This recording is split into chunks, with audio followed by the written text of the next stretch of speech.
Missed an episode of your favorite podcast? Choose from over a decade of content in our archives, not just the latest episode. All free at GCNlive.com. This is your call to action. Get prepared, America. Economy, survival, energy, disasters.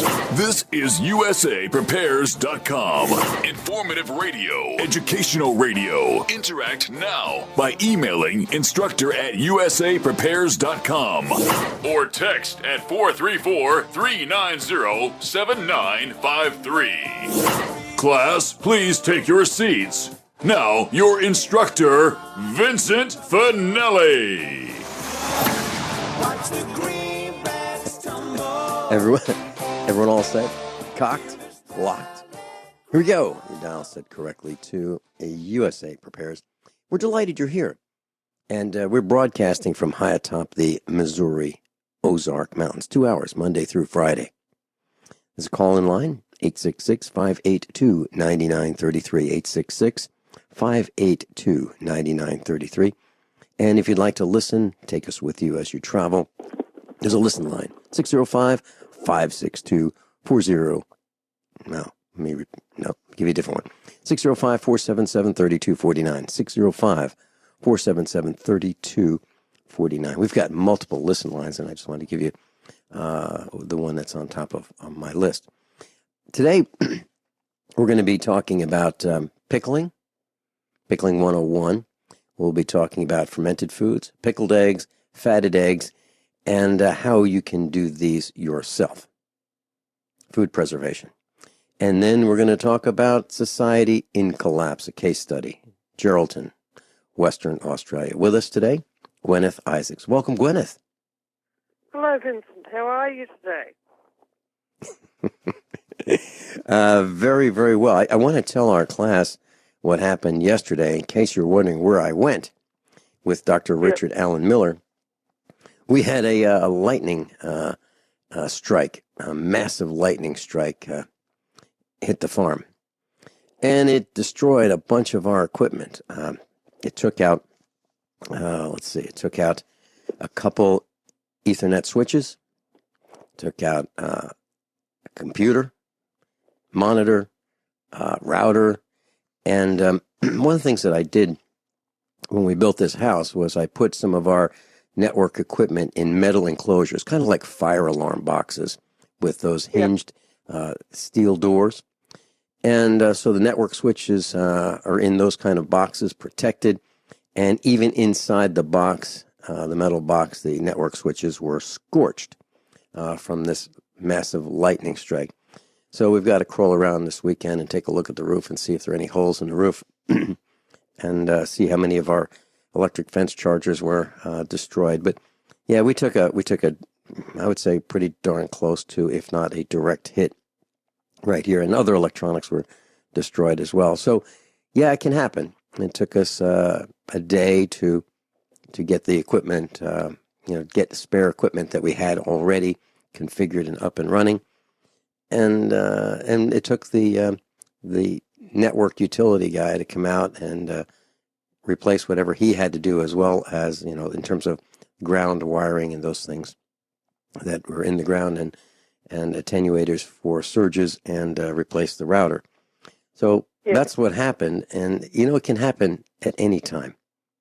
And we can go off the air, and fortunately we had enough equipment to get back on the air, but eventually, if this keeps up, we're going to run out of spare parts. So that can happen. So, Guineith, we're going to talk about pickling and sauerkraut and pickled eggs and fatted eggs, and then we'll talk about society in collapse. So, how do you want to start? Okay, I think I'll start with the sauerkraut because, first of all, the reason why I'm talking about this. The other day you mentioned on the air, on one of your broadcasts, or it might have been on your page, I can't remember, that you were looking for somebody who knew about these things. And this is kind of an old area of knowledge We've been living without refrigeration now here for about 4 years, just under 4 years. 4 years next February, and you've got to have some way to accumulate, a food supply that's not going to go off. Okay, and so I just started researching how to pickle stuff, because once upon a time nobody had refrigeration. And sauerkraut's a good one because it's really, really simple. And a lot of people think of sauerkraut as being used for cabbages and kale. It can be used for that. It can also be used for basically any garden vegetable. Now, the most important thing with any sort of preserving is hygiene, hygiene, hygiene. Okay? You've got to use boiled and cooled water. Okay? For some types of preserving, you have to you've got to boil the water. But with sauerkraut, what you do is you boil the water and then make sure that it's cooled down to around about blood temperature. Okay?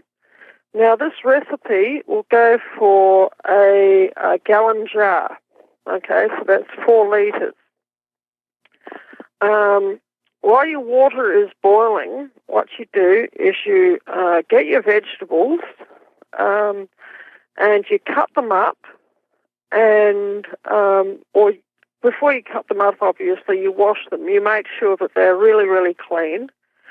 You can even rinse them in vinegar if you want, if you really want to be very, very clean about it. But it's not absolutely necessary. What you can do is you cut them up into around about, if it's leaves of cabbage or leaves of kale, you can actually preserve them whole. A lot of people from like Central Europe and Eastern Europe and Germany and Austria, they actually do preserve their kale leaves and cabbage leaves whole. But I think that it's easier, unless you're specifically going to do it that way, if you cut them all up into about 1-inch square pieces, okay? And you get the pieces, and you cut them up while you're making the water boil. Then, when the water has boiled, and when it's cooled down to around about lukewarm temperature, into that 4 litres, that's 1 gallon of water. Actually, for a gallon jar, you would probably only need about 2 litres of water, but it's probably a good idea to have the 4 litres, because you may need to top a bit extra up. Okay, so it's best to make the 4 litres of water, then you've got extra and it doesn't matter. You put probably around about 2 or 3 teaspoons of salt and about 1/4 of a cup of raw milk. Okay? The raw milk is the absolutely key ingredient. And that is why you do not put the vegetables into the boiling water while it is still boiling hot, because that raw milk has the culture in it that will actually make the sauerkraut. The 2 teaspoons of salt just stops the culture from going out of control. You make sure that the salt is thoroughly dissolved before you put the 1/4 cup of raw milk into the mix. You mix it all together, okay, and then what you do is you pack the vegetables into a 1 gallon glass jar. I suppose you could use a stone jar if you have them, or, ceramic or whatever. But, we use big glass jars around here. Whenever I see them in the op shop, I snap them up for this purpose. Until you put the vegetables into the jar until you get quite close to the top, probably about an inch or so from the top, and then you pour the culture in on top of it that you've previously mixed, okay? And then what you do is you have some sort of thing where you can weigh the vegetables down so that they don't float. And then for the longest time we were using something like an old thermos lid on top of the culture, just to keep them under the water. But you could use, I don't know, just whatever you happen to have around, but you must make sure that it's not going to react and make anything toxic. So, nothing made of, for instance, aluminium. Nothing made of anything that's actually going to contaminate your culture. Okay? And it must be clean as well, yes? And it must be clean. Everything must be absolutely clean and sterile. So the 1 gallon jar has to be sterilized, and you do that by getting a big a stock pot, and you put probably about an inch or two of water in the bottom of it, and so a stock pot big enough so that the gallon jar can actually fit inside it, and then you put that on top of the stove. You put about an inch or so of water inside the glass jar. That will stop it from cracking, and it will keep it weighed down, and then you boil the water for about 10 minutes, okay, and that sterilizes the glass jar and the lid as well. Everything must be absolutely clean, okay? And once you've put all of this in and the liquor, you do the lid up and you leave it, okay? And the cultures in the milk will start to digest the vegetables, and after 6 weeks you can start eating it. There you go. And it's done. And we come back, tell us, what do we do once it's ready for consumption? How do we keep it? We'll be right back. Guineith Isaacs is with us, and she's in Australia, and she's been living without refrigeration for about 4 years. And so when you attempt that, and when you live off the grid, there's certain things that you're going to have to do if you want to preserve food. So we're talking about pickling, and we'll talk about pickled eggs and fatted eggs and fermented sauerkraut. We're talking about fermented sauerkraut right now.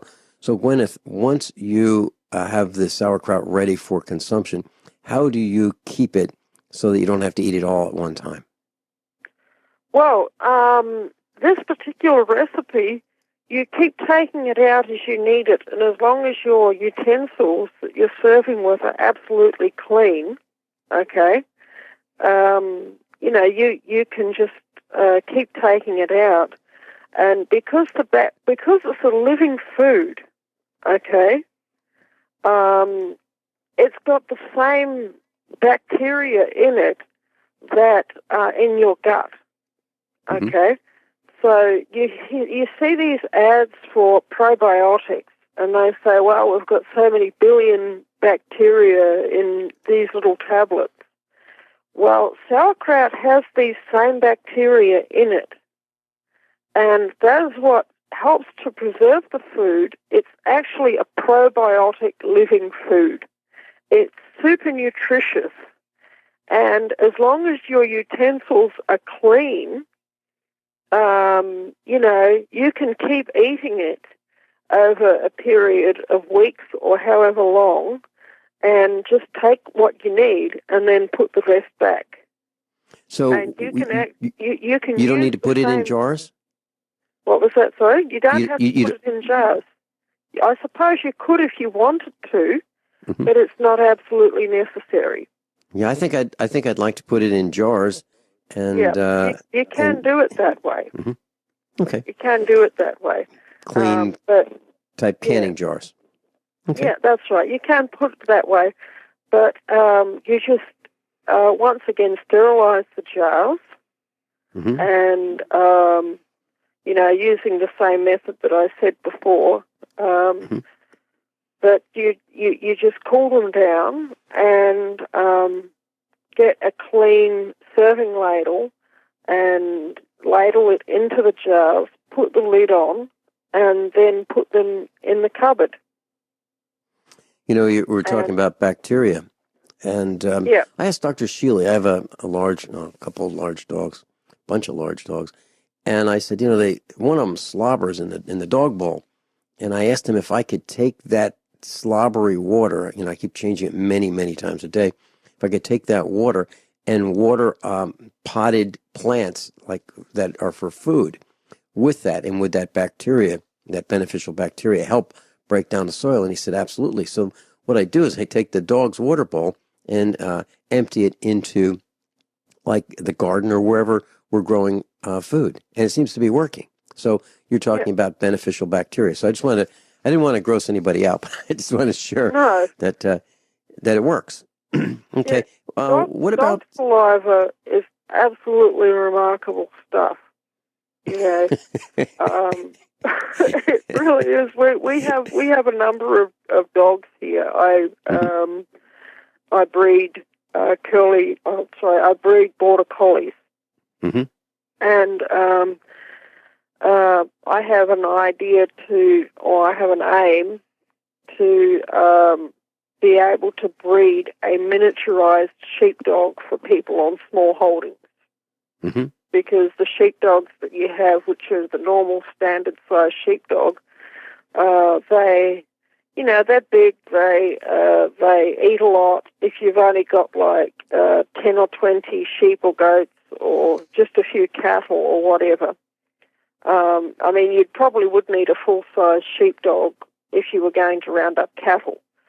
But if you've only got 10 or 20, sheep or goats or whatever, and you're only moving them once a week, that's not much work for just one or two sheepdogs. But if it's a smaller dog, if it's only 12 inches or less at the shoulder, then it could double as a lap dog, and you could have it actually as a house pet. Well, that's what I aim. But dog saliva is remarkable stuff. It's so, the Scottish people would often get the dogs to lick their wounds and they would actually heal. There you go. Guineith Isaac's with us. Guineith, when we come back, please share your website with us. We'll be right back. Okay, thank you. Class, some may call this a pre-election gun and ammo sale. It's October 22 and 23. Kansas City, Missouri. That's the RK gun show. October 22 and 23. And some people think that should she be selected, gun prices are going to go up. So you might want to consider topping off your ammunition and supplies and accessories, and maybe even purchase a gun.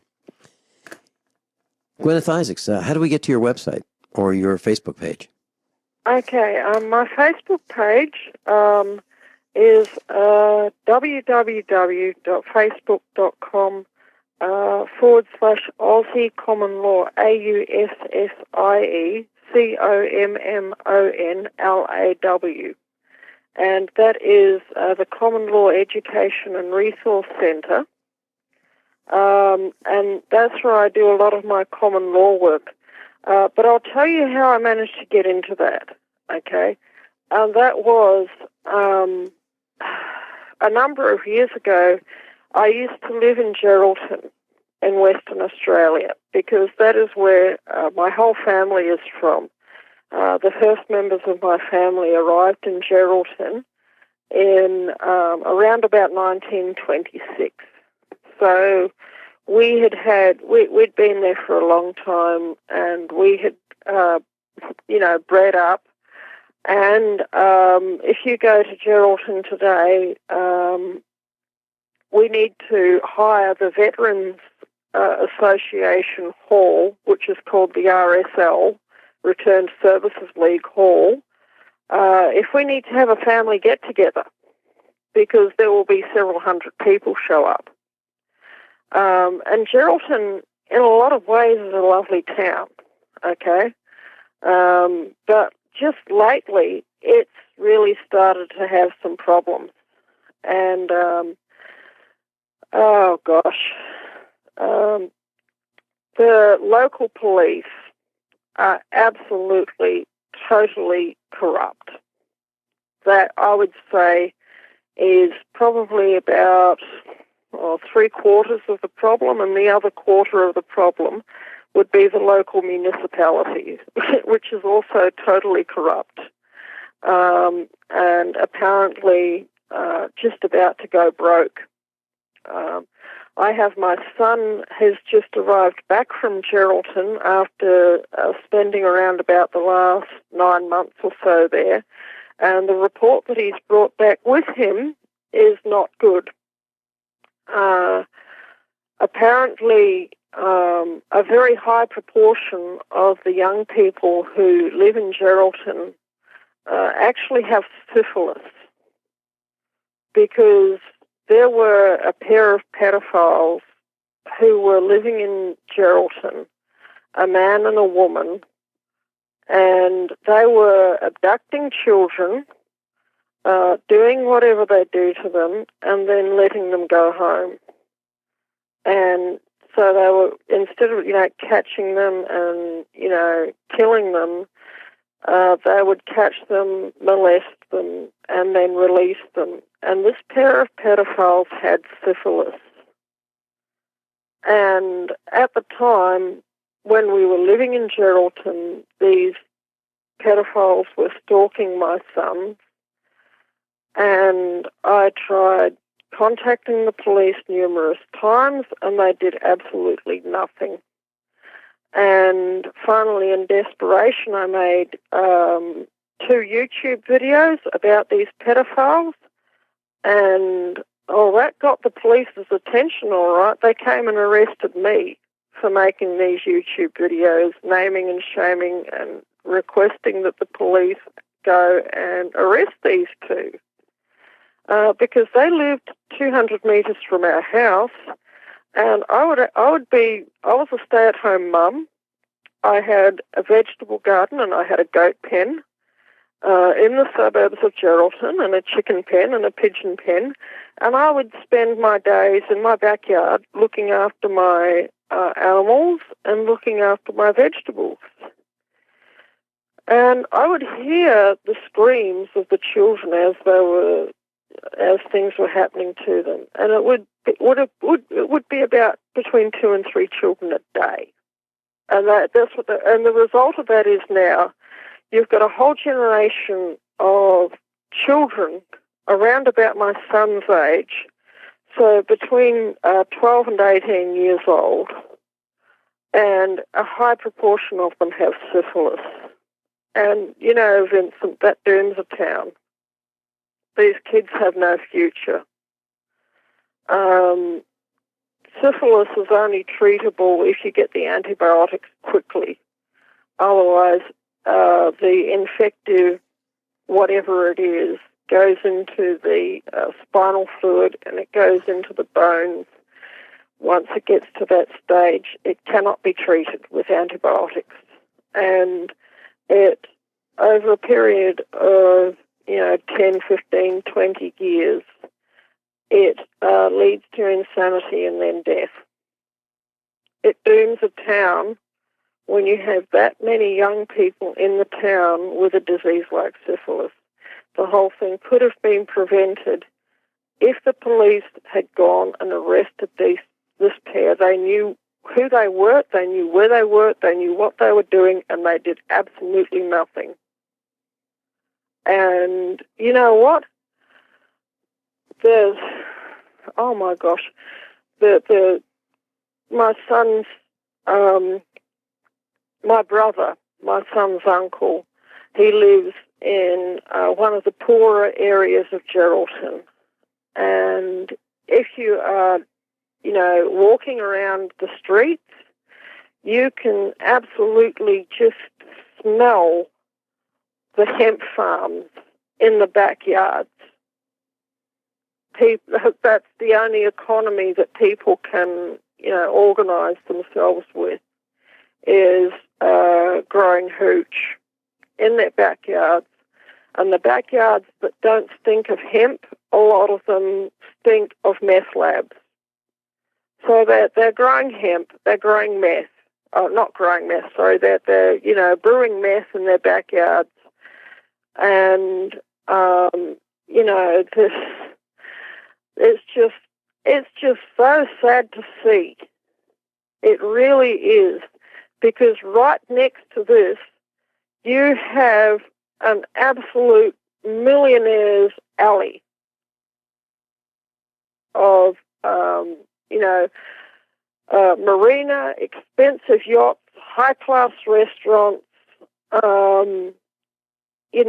luxury apartments, gated communities, and it's complete, absolute poverty and desperation on the one hand, and just complete, five-star luxury. And then you've got another third area of wannabes, okay, which was the former high-class suburb of Geraldton, which was called Tarcoola, okay, and Point Moore, which was the former high-class area of Geraldton. And it's, I would say it's stepped down a rung or two, but it's where people, go when they, or I would say middle class.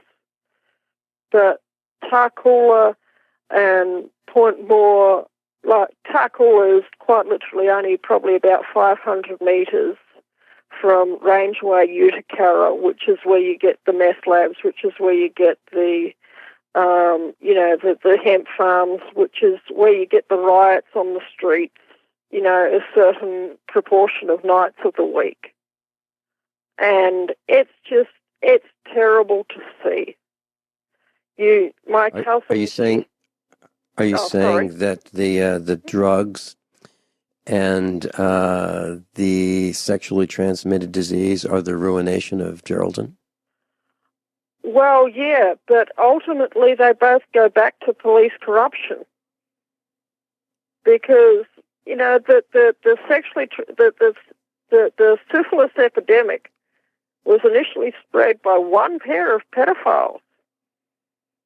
One pair. And the whole thing was just swept under the carpet for years. And the police could have stopped it. The police knew in Geraldton that this pair were infested with syphilis. They knew that they were going around molesting kids left and right. And they did absolutely nothing, and it's just absolutely disgusting. And this is what a serious problem police corruption is. And this is, the fact that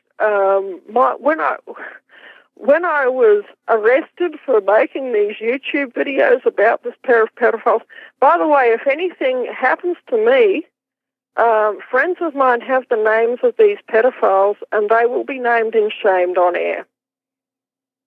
Okay. Yeah, make sure they call. Make sure they call me. Yeah, I will.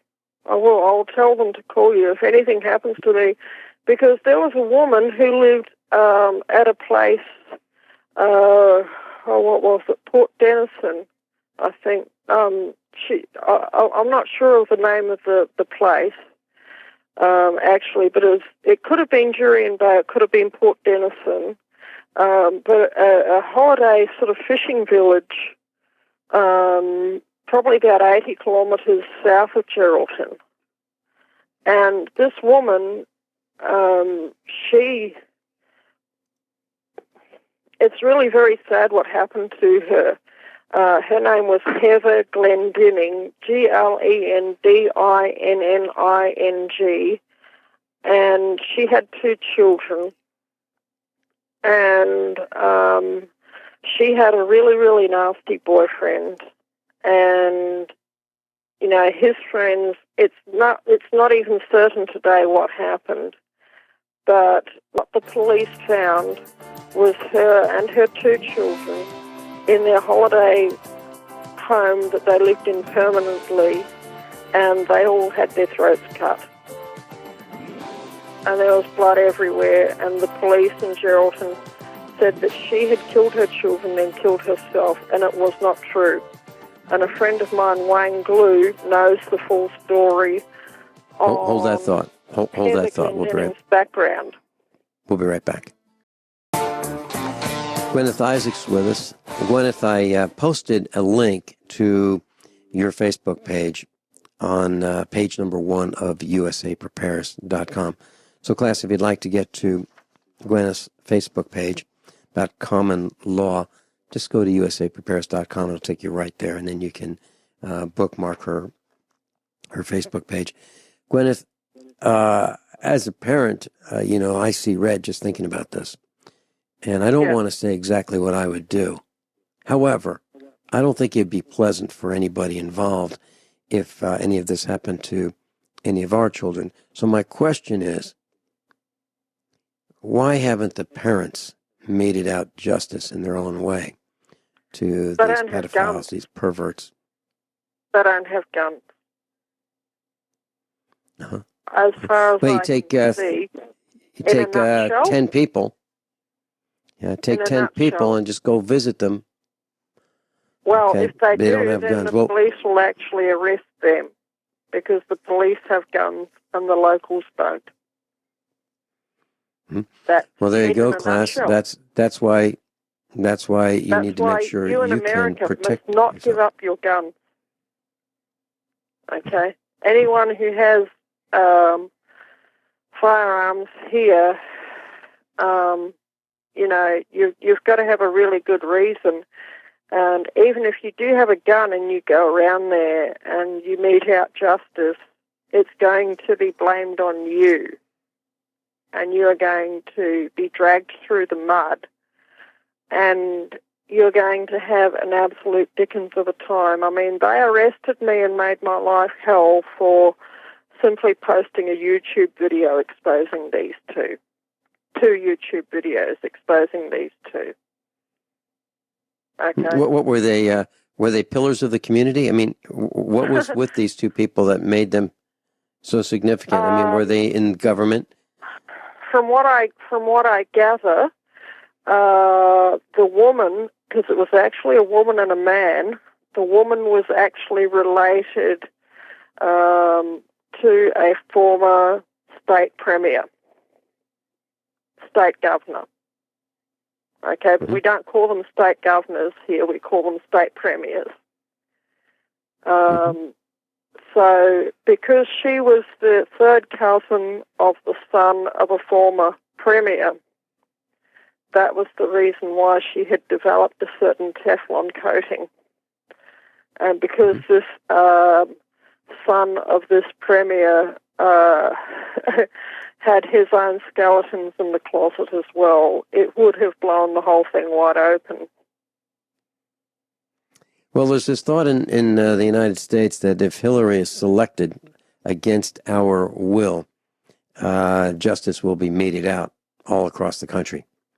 And people who have been causing us harm will be selected for special treatment by the villagers. I mean, I keep hearing that. I am not looking forward to that, but I keep hearing everywhere I go now, people are livid.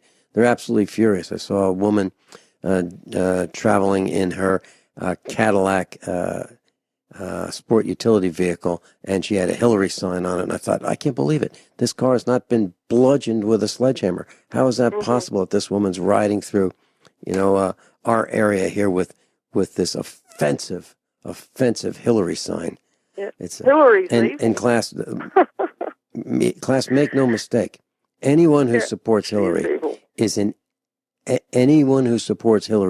enemy of the villagers. Anyone who supports Hillary is an enemy of ours. They want to steal from us. They want to confiscate our weapons. They want to totally dominate, control, and oppress us, and it's unacceptable. So they are, people who support her are our enemies. I make no mistake about it. No one who supports Hillary is welcome on our farm. No one. Guineith, we didn't talk about pickling eggs and fatted eggs, and oh boy, we'll have to do that next time. Yeah, I think it's the end of the hour. I'm sorry I didn't manage to get to the eggs, but I thought that Geraldton's situation as a case study was more important. Yeah. You know, very good. This is why police corruption is such a bad thing. It destroys communities. It really does.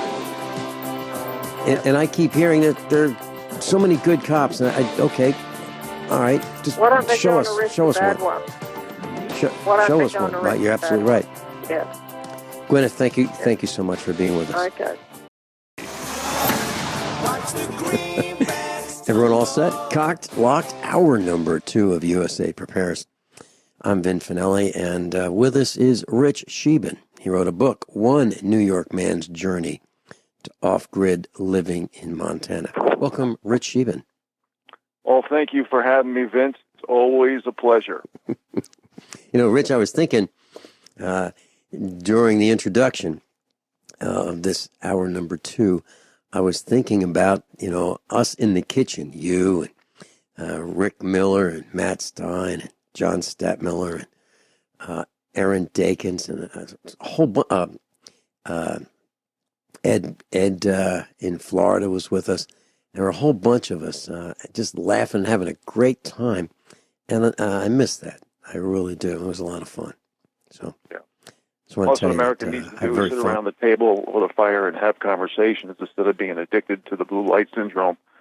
In fact, that's a study that I quote all the time, that the average American watches 7 to 8 hours a day of television and smartphone activity. And we need to get back to the old ways, no doubt about it. You know, you're talking about smartphones, and I was thinking about, I was giving a presentation with Matt Stein. We had separate presentations. Rick Miller and Matt Stein and I were at an event. And Matt Stein and I stayed in the same room at the hotel. We shared a room. And I don't have a cell phone, so the likelihood at that time in my mind of me being tracked was kind of limited because, well, the hotel knew I was there, and I did not use a credit card for the room. The room was provided, so I didn't, I wasn't attached electronically to this room, other than me being assigned this room at the hotel desk in the hotel computer system. But I did have an iPad with me, and I used the iPad to connect and to their Wi-Fi. And the second I did that, my MAC address for the iPad registered me with their network, and there is an application that will track where people are by the use of Wi-Fi. So if you think that, you don't have a tracking device on you because you don't have your smartphone, well, if you do what I did, and I didn't know it at the time, now I know it, but I didn't know it at the time, that I could be tracked by that particular device. Why? Because it has Skype on it. So if I'm traveling and if I want to do a broadcast, I can put a headset on and use an iPad and broadcast right from an iPad. It's kind of convenient because it's a nice small package. But darn it, now I don't want to take that with me. It's an outrage. It's an outrage that we are tracked everywhere we go. And I don't like if I can comment on that, Vince, the censorship and surveillance that comes along with today's technocracy is not for the benefit of the people. In other words, it's not for the benefit of the bottom 93% over the middle class that is melding in with the poor. It's just like, it's analogous to Twitter, and Facebook, and Amazon, and the censoring that goes on. In fact, that's one of the reasons I wanted to be on your show today. And I know most of your listeners are probably aware of James O'Keefe with Project Veritas. In fact, he's even filed a suit in the last 24 hours against the DNC and the FEC. And he's come across sting operations with his company, Project Veritas, that basically the top Democrats, or I should say globalists, because basically they've inherited the new title. Creamer is one of the top people who's been to the White House 340 times. They have been caught antagonizing and inciting violence against Trump people on video. They are caught rigging the election on video. And some of the things that they're doing is they're even getting caught basically having women antagonize men on lines in the open so they can show that Trump people are violent, which is just the opposite case. In fact, one was a 69-year-old woman that Trump supporters says was cold-cocked, and the video created by Project Veritas and James O'Keefe pretty much debunked all that. They've admitted dead people are voting, illegal immigrants are voting. They've admitted busing people all around the country to vote 3, 4, 10 times. They've even admitted they're doing this for 50 years. And if any of you watched the Al Smith dinner in New York City, I believe it was in New York City, and seen how the elite booed Trump and treated him, it's pretty obvious, folks, that by now, and I've said this in the book, I've said this for years now, the left-right paradigm is absolutely false and phony. The true paradigm is north and south. It's vertical. It's the aristocracy versus the serfs. Now, the first thing we have to do is come to the conclusion that we've been distracted, dumbed down, and divided by every group imaginable. They want chaos. They want infighting. The divide and conquer mentality and philosophy and methodology is alive and well, and they've been doing this for thousands of years, since before the Roman Empire. So what we need to do is make sure we have the same rules, laws, and accountability for everybody in American soil. There's absolutely no doubt that Donald Trump is putting himself, his family, his health, his safety on the line for the average Joe American people, which I am one of. So what we need to do is do more reading, more research, and share this information. But this Veritas, Project Veritas by O'Keefe, really shows that the system is absolutely rigged. And you're going to have Obama, you're going to have Hillary basically poo-pooing that, despite the fact that the video is out there. Every American needs to see this video. These videos have been going viral on drudgereport.com, on breitbart.com, on infowars.com, and if it hasn't been spoken on with usaprepares.com, now it is. Everybody in the world, everybody in the West needs to see how the system is rigged so we can do something about it. Vince? You're talking about the Alfred Smith Foundation, Memorial Foundation dinner where Donald Trump and Hillary Clinton were in. And right. Here's something that Donald said. He said, "We have proven that we can actually be civil to each other. Hillary accidentally bumped into me and she said very civilly, 'Pardon me.' And I very politely said, 'Let me talk to you about that after I get into office.'" No, there were some pretty good jokes last night. I saw some of that. And, yeah. But, you know, I'll tell you something, Vince. The American people can only take so much political correctness. You know, how often can we be the deplorables, the losers, the irredeemables be called extremists, controversial, racist, bigots, sexist, misogynist, homophobe, conspiracy theorists? That's what's going on. We use objective facts. They're using subjective emotional opinion. You know, you can take Obamacare. There's two objectives for Obamacare. One is to kill the middle class and basically put the last knife in the back of the middle class So the middle class is totally melded in with the poor. So it is a true aristocracy serfdom relationship.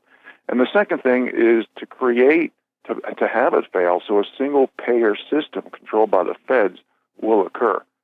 And when we give up people, when we give up common sense and logic for political correctness and corruption, basically it's the end of freedom and liberty. And that's what we're fighting for on November 8th.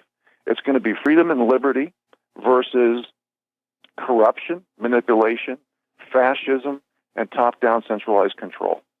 And that's what we're voting for in a few days. Vince?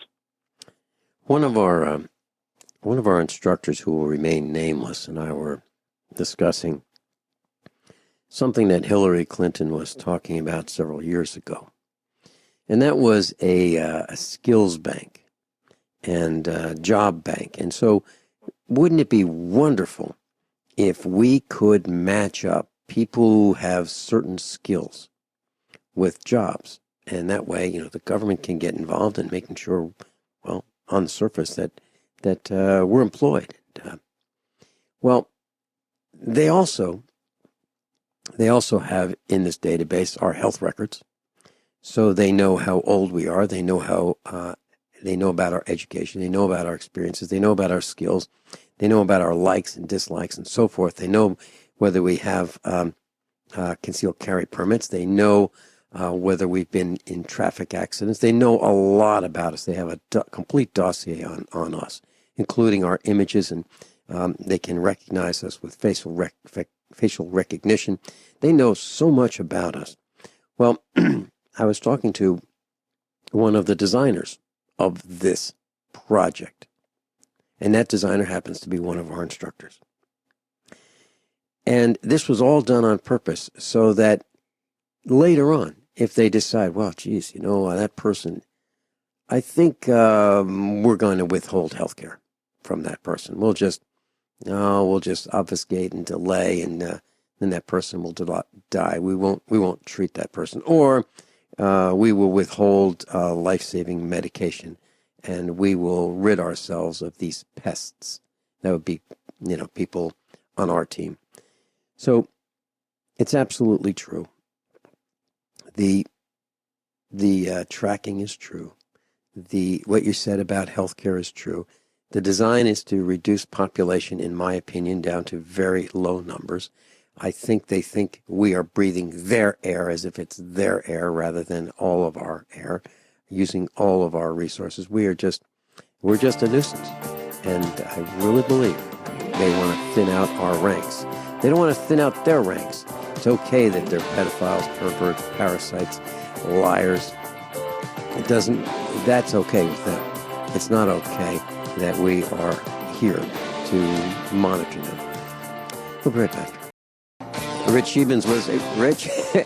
Here's a comment from the dinner, the Al Smith dinner, and Donald Trump said this. Now, I'm told Hillary went to confession before tonight's event, but the priest was having a hard time.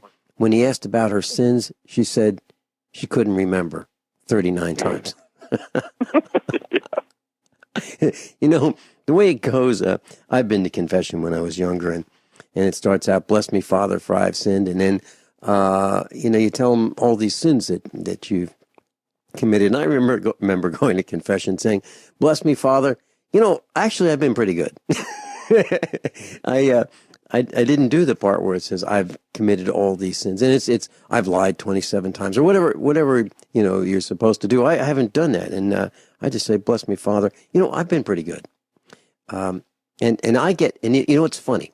I would go to confession with some of my boyhood friends, as people who are raised Catholic would do, and I would do that. Bless me, Father. I've been pretty good, and I would get in and out of confession very quickly. And some of my friends would be in there a much longer time. And then we'd go out and then we would say our penance. We'd kneel down in the pew and say our penance. And we'd compare notes. And I would get way more Hail Marys and Our Fathers to say than they would. And I'm trying to think, they were in there longer than I was. I said I was pretty good, and I get more penance. So how's that work? Well, I'll tell you, Vince, I'm glad that I'm not Catholic, because if I went into a confession booth, I'd have to bring a sleeping bag and a few days of food. So that being said, and I just want to comment on what you just said. Folks, we're all imperfect sinners. Nobody's a perfect candidate. Nobody's a perfect human. And that's why we are human, because we are imperfect sinners. And I just want to talk about something real quick. Me, Vince, everybody that I know, the hundreds of radio shows I've been on, the talks I've given, not one person that I've ever talked to is anti-government. We're anti-unlawful, overreaching, too big, corrupt, foreign-run, foreign-owned, incorporated, central bank-run. We're a constitutional republic. So what we're trying to do here, folks, is just to wake people up so they're not drinking the Kool-Aid of political correctness. And that's why I talk about the same rules, laws, and accountability for everybody on American soil. We're all perfect. I was just watching on Infowars.com the other day how Hillary's chef came on, her travel chef, and she was saying the N-word, N is in November, to black people in front of this black chef. So people are, we're at the point in time, folks, that all we have to do is decide whether we're going to be the divided groups of America or the United States of America. So we have to decide if we're going to hold people's feet to the fire to have the same rules, laws, and accountability for every group. That's the aristocracy, that's the serfs. That doesn't matter what skin pigmentation you have, what gender you have, what sexual orientation or religion you have. So what we need to do is change things from the bottom up. And I know that people are waking up because I hear it, and people are getting angry. People are getting disgusted by the system, and that's one of the reasons I brought up James O'Keefe, and his Project Veritas company, and how he's, through sting operations, showed high-ranking Democrats, and I think we should stop calling them Democrats and just start calling them globalists, on how they are rigging the election and inciting violence. This needs to be, if any of your listeners have not looked this up, you need to look this up. It's on Breitbart.com, it's on DrudgeReport.com, it's on Infowars, or you can probably just Google Project Veritas and James O'Keefe. This information and these videos need to go out to everybody in the Western world, not just America, so they can see how rigged and corrupt the system is. And that goes back to full circle here. We have to have the same rules, laws, and accountability for everybody on American soil. We have a fascist system. Maybe 4 or 6% of the people are self-employed. We have big corporate oligarchies married with big government, and that's one of the reasons why the middle class is becoming extinct. And we have interlocking directorates. We have corporate directors on several large corporations, so they are interlocked. When we come back, let's talk about Donald Trump. Would he accept the election selection results? Interesting. Rich Scheben is with us. One New York Man's Journey to Off-Grid Living in Montana, available on Amazon. We'll talk about Amazon Censure in just a minute. So one of those headlines is Donald Trump was asked about will he accept the election results. And I applaud him for not answering that question. As a matter of fact, I think it's great because he said that he talks about crooked Hillary. And according to the Cliff High, who's one of our instructors here at USA Prepares, he has the WebBot report. He said in so many words, I watched it this morning, Trump will win in a landslide, but the government bureaucrats who are expected to be reluctant to give up their domains, their dominions, in the Trump win landslide. So now don't think that this means that he actually will win. This is just what the WebBot report says. So I think it'd be wonderful if Donald Trump wins compared to Hillary, which I think would be absolutely awful. Most Americans that I've chatted with, no, not most, all are concerned about Hillary. They despise her. They think she's crooked. They think she's just as evil as can be. But Donald Trump said something like this: "I will totally accept the election results if I win." Good for him. And these here's one: the GOP slams Trump not accepting election results. Would they say not accepting election results would not be in the spirit of the selection? Well, it seems to most of us, if not all of us, that the election is rigged. And what about Al Gore? He didn't accept the election results. Why should Trump? Why should Trump? I'm really glad you they brought have that electronic. up. I was going to bring that up if you didn't, Vince. He went to the Supreme Court with it. No. Well, I actually believe that the election is rigged, and I've believed it for many, many years. The conspiracy theorists, as they've been labeled, have been saying that.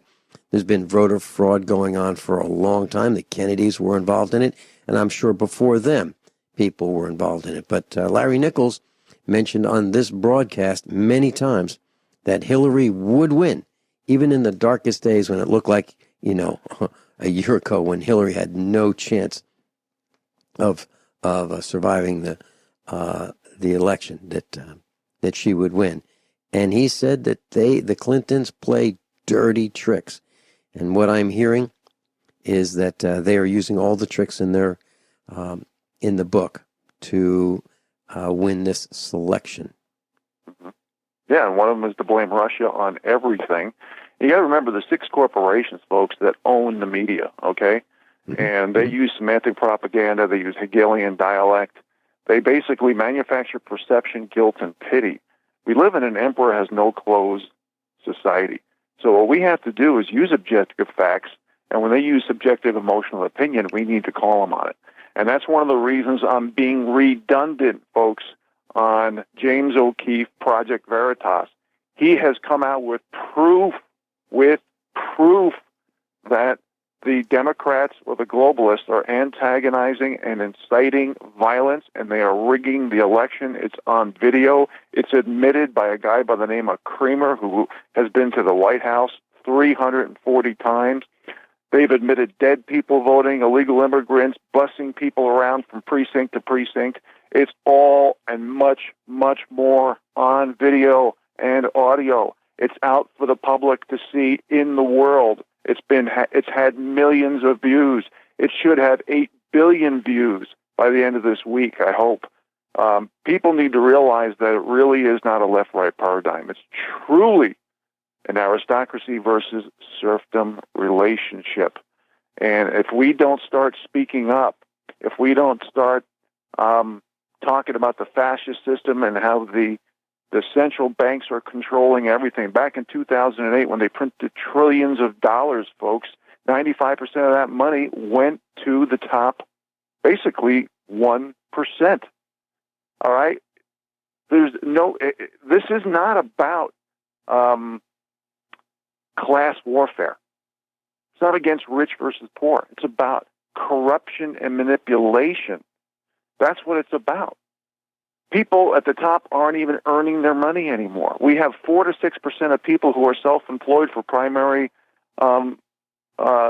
salary in this country. We have the big corporate oligarchies that have created an alliance with big government. That is called fascism, which means that the average person, which is the bottom 93% of Americans, doesn't matter what skin pigmentation, what gender, what sexual orientation, or what religion you have, you are not going to be able to control your own destiny, Vince.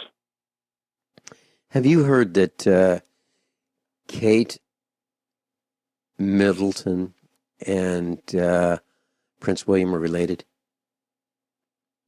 I haven't heard that, but I'll be honest with you, nothing would surprise me these days. Mm-hmm.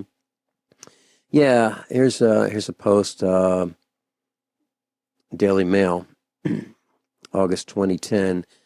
A dark and deliciously murky secret hovers over the continuing relationship between Prince William and his girlfriend, Kate Middleton, a skeleton so large that even a vast royal closet would struggle to contain it. I'll post this on the website, USA Prepare, so you can read it. Yeah, and how about all the presidents except one being related at some level? Even Barack Obama is related to the other presidents. Do some research, class, and see if you can find that as well. Mike in Tennessee, welcome. Greetings. I just wanted to cover one little thing. If you ever look at a local community and you find that it looks like the local funeral directors seem to always be in some form of politics, this is one thing I discovered. In Memphis, Tennessee, they've been rigging the elections and stealing voter registration and having dead people continue to vote for generations. This is how they do it. When, let's say, Joe Smith dies, well, the widow is grieving, and the funeral home gets the body. And two things a funeral home has to do, if nothing else, is they have to dispose of the body, whether they bury it or cremate it, and they have to notify the state of the deceased person. So they fill out a form, they send that in so that the state will retrieve the licenses. Voter registration is not one of them.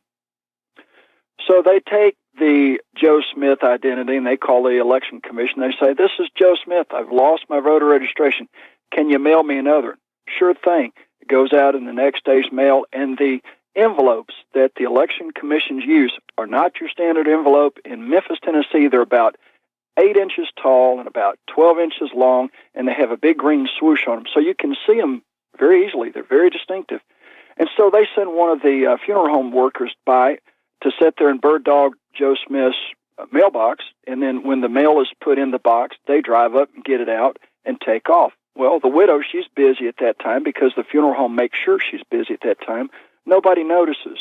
So then they've got a pristine, brand-new voter registration card for Joe Smith that anybody that doesn't know Joe Smith would accept at any voter poll. Doesn't surprise me. They've admitted it on the video caller. I mean, it's pretty obvious that they're getting pretty brazen about, who knows, that might not even go to Joe Smith's widow's mailbox. That might even go to some Democrat liaison and actually get handed to some illegal immigrant. In 2006, I identified this, I reported it, and the fact that a former Memphis talent, a blues singer, he was actually dead for over 10 years and he was still voting. Rufus Thomas. It's probably still on the internet. Mm. Oh, and back in 2008, Vincent, you're talking about upcoming gun shows and the relationship to the timing of the election. And the very first commercial that I ever did in 2008, when I had the radio talk show, The Voice of Truth, was from a local gun shop. And I think they paid me $15 to run 3 ads. And this was on a Sunday. My show was on Sunday evening. And I said, today is Sunday. The election is on Tuesday. The only gun shop open between now and then is the name of the gun shop. I said that again. Today is Sunday. The election is on Tuesday. The only gun shop open between now and then. I said that 3 times. The following day on Monday, the gun shop was visited by more people than it had on any Monday, including a representative of the BATF, who advised him that they should not do any more advertising on my radio show, or they would be visited again. Well, Mike Parsons, you you certainly have some powerful words, and people are paying attention. Thank you so much. Well, I just and about the presidents, there's about the presidents being related. Here's There's a post, August 2012. There's a 12-year-old girl who was looking at family trees, and she linked 42 of the 43 U.S. presidents to King John of England, who signed the Magna Carta in 1215.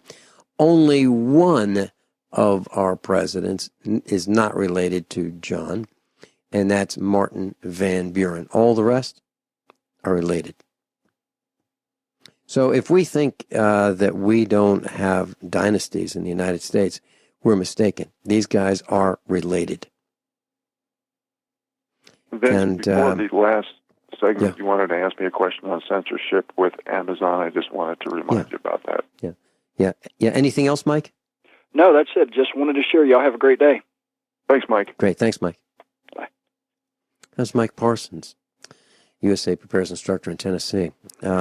He's been arrested and jailed multiple times. Spent 5.5 years in jails and prisons as a result of running for office and winning the election. So they don't like outsiders. They don't like outsiders to come in and try to clean up the county. And I have a feeling that that is what all of the concern is about Donald Trump, because he's going to fire people. And Hillary Clinton is probably thinking that jail cells coming her way if he becomes president. So let's talk about Amazon. So you've got your book, One New York Man's Journey to Off-Grid Living in Montana. You can get it at Amazon.com, and they've been censoring you. Can we spend the next segment talking about what they did and how you've been censored? Sounds good. All right, that's what we're going to do. We'll be right back. Yes, if you'd like to purchase Rich Scheben's book, One New York Man's Journey to Off-Grid Living in Montana, there's a link on the website, usapreparedness.com, page 1. It says Rich Scheben, Off-Grid Living Montana. And also, if you'd like to go to his website, there's a link right there. It's offgridmontana.com. So both links are on page 1, USA Prepares post, right, ready for you to click. Rich, what happened with Amazon?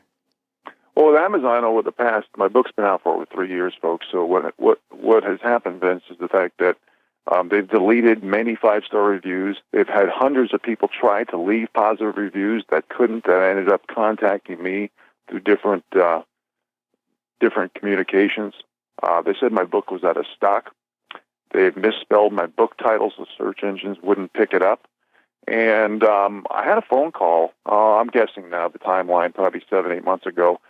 An employee from Amazon called me, and he basically proved it by saying certain things on sales. He didn't talk real long.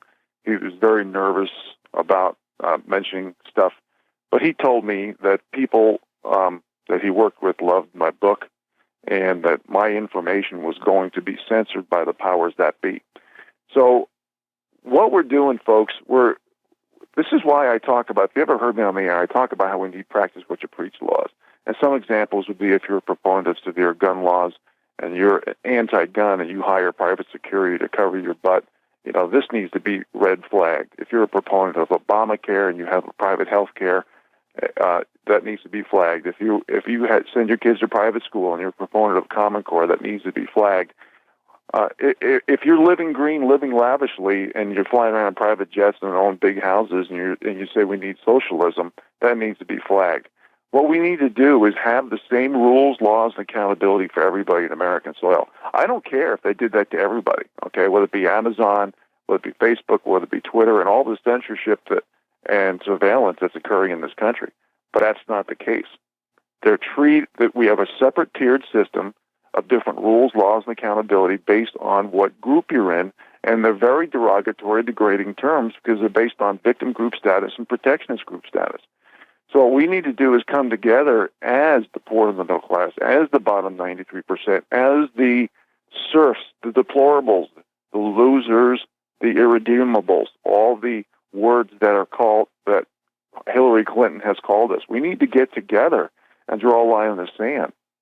I'd say enough is enough. We need to basically eliminate political correctness and have zero tolerance for it. Because when they use these politically correct buzzwords, things like equality, fairness, tolerance, diversity, accountability, these words have been hijacked by definition to use as a tool to divide the American people. That's all it is. And they do not practice what they preach because they have different rules, laws, and accountability, again, based on what group you're in. And that's what Donald Trump is all about. He's about creating these words that have been used like fairness and equality and actually use them because we've lowered the bars of standards and expectations so much in America, folks, that we're rewarding mediocrity now for decades for these politically correct buzzwords like equality, fairness, and tolerance. Okay, these words don't exist. They are an illusion. So when you lower the bars of standards and expectations, you're saying this group can't compete. This group's work is suboptimal. You are basically destroying the ability, the work ethic, and the intelligence of all these people shoved into these groups. And then because of all the rewarding of mediocrity, things like innovation and knowledge and productivity and everything that built this great country is almost moot. It's non-existent. So what we need to do is go back to the ways that made us great. And we need to get jobs based on hard work, effort, proven results, and qualifications, and not by what group we're in. And this is why we need to use those 3 words. If there's anything that you folks don't remember from today's broadcast, it should be we need to have the same rules, laws, and accountability for everybody in America as well. Let me ask you this. Rich Shealy is saying we should do what they do? Whatever they do, we should do it? Well, if they do it, they set a precedent. Why can't we do it?